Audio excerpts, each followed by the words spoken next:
This mathcast was made for grade 3. The learning objective is to generate simple equivalent fractions by using visual fraction models and the number line. And it was created by Isabella Kropp.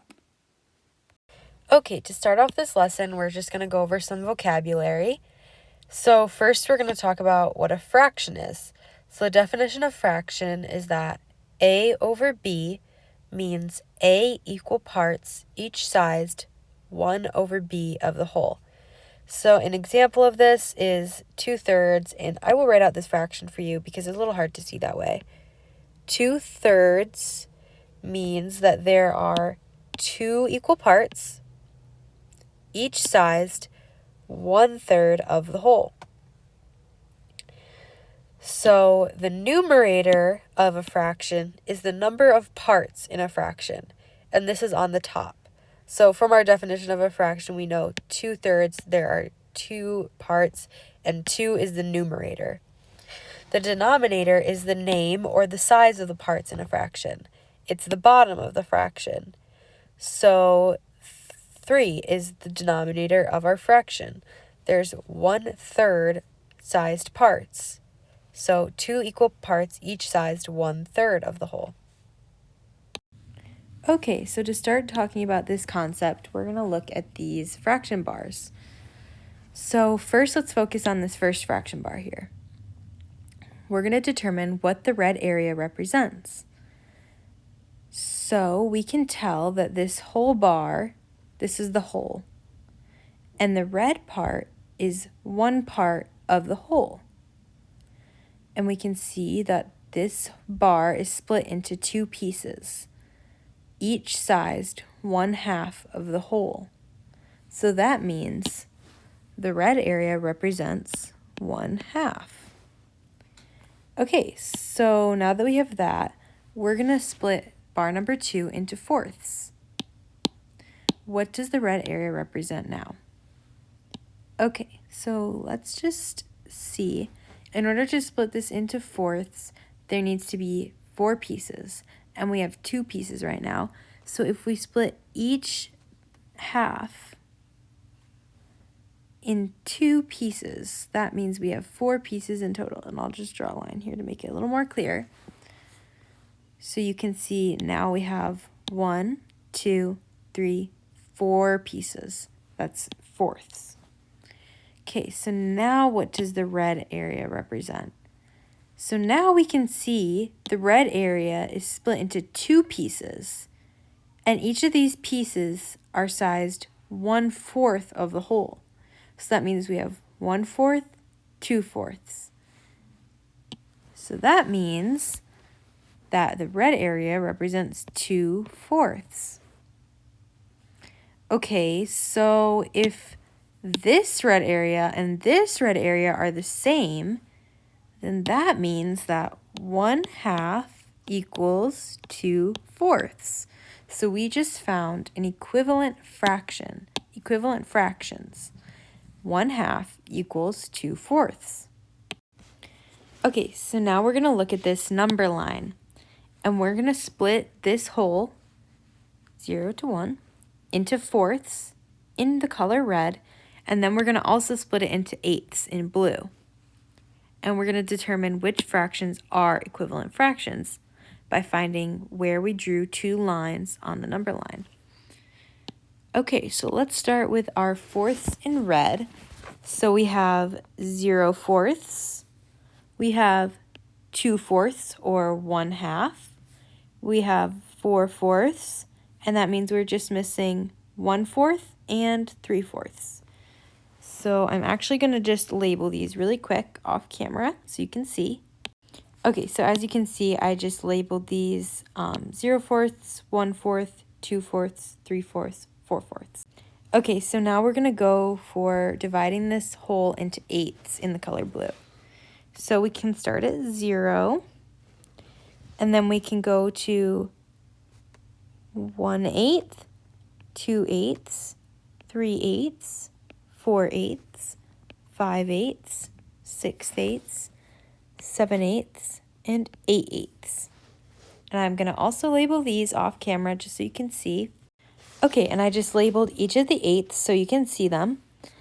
And I want to show you what it means when we have two fractions on the same place in the number line. So if there are two fractions on the same place in the number line, like 0/8 and 0/4, 2/8 and 1/4, 4/8 and 2/4, 6/8 and 3/4, or 8/8 and 4/4, this just means that those fractions are equal. They are equivalent fractions. So let's just write 0/8 equals 0/4, 2/8 equals 1/4, 4/8 equals 2/4, 6/8 equals 3/4, and 8/8 equals 4/4. So all of the numbers that were on the same place on the number line are equivalent. These fractions are just different versions of each other.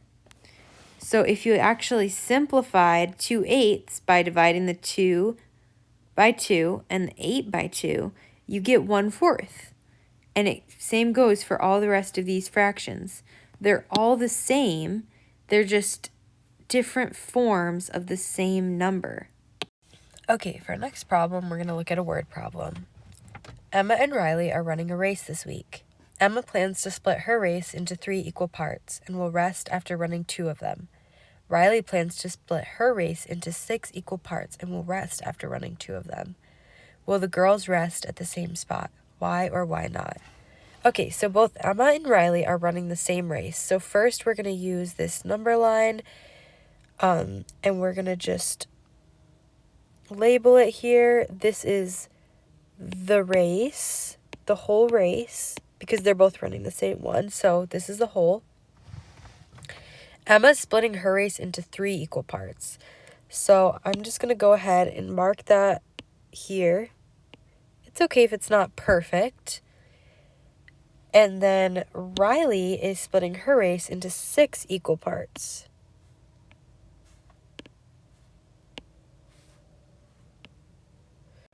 Okay, so this means that each green line represents one section of Riley's race. So you can see there's 1, 2, 3, 4, 5, 6.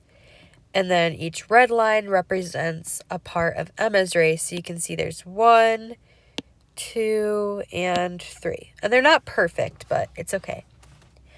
So we can look back at the problem and see Emma plans to take her rest after running 2 of the thirds. So 2 equal parts, each sized 1/3 of the whole. So let's find that. We have 1/3 and 2/3. Okay, so that means this red line right here, I'm going to circle it. That red spot represents where Emma's going to take her break. So now where is Riley going to take her break? She's also going to take her break after running 2 equal parts. But these parts are each sized 1/6 of the whole. So that means we follow these green lines where we split the whole into 6. So 1 and 2. 2/6 of the whole. Okay, so both Emma and Riley took a rest after running 2 parts. But the size of the parts that they were running, they split their run into, were different. So Emma's parts were sized 1/3 of the whole because she split her whole into 3 equal parts. And Riley's parts were sized 1/6 of the whole because she split her race into 6 equal parts. So when Emma runs 2 parts, each sized 1/3 of the whole, she stops here at 2/3. She is 2/3 of the way done with the race.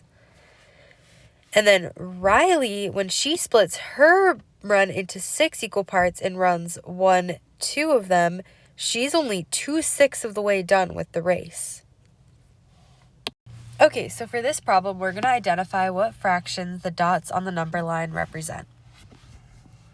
So in order to do this, we should break up the number line into equal pieces so that both of the dots are landing on a line or a fraction that we know the value of. So first I would split it into half, and it looks like that's falling right on 1/2. And then it gets a little bit trickier, but to me it's looking like we can split this into thirds. So go 1/3 and 2/3. And that looks pretty equal. And so then let's just do the same to this side.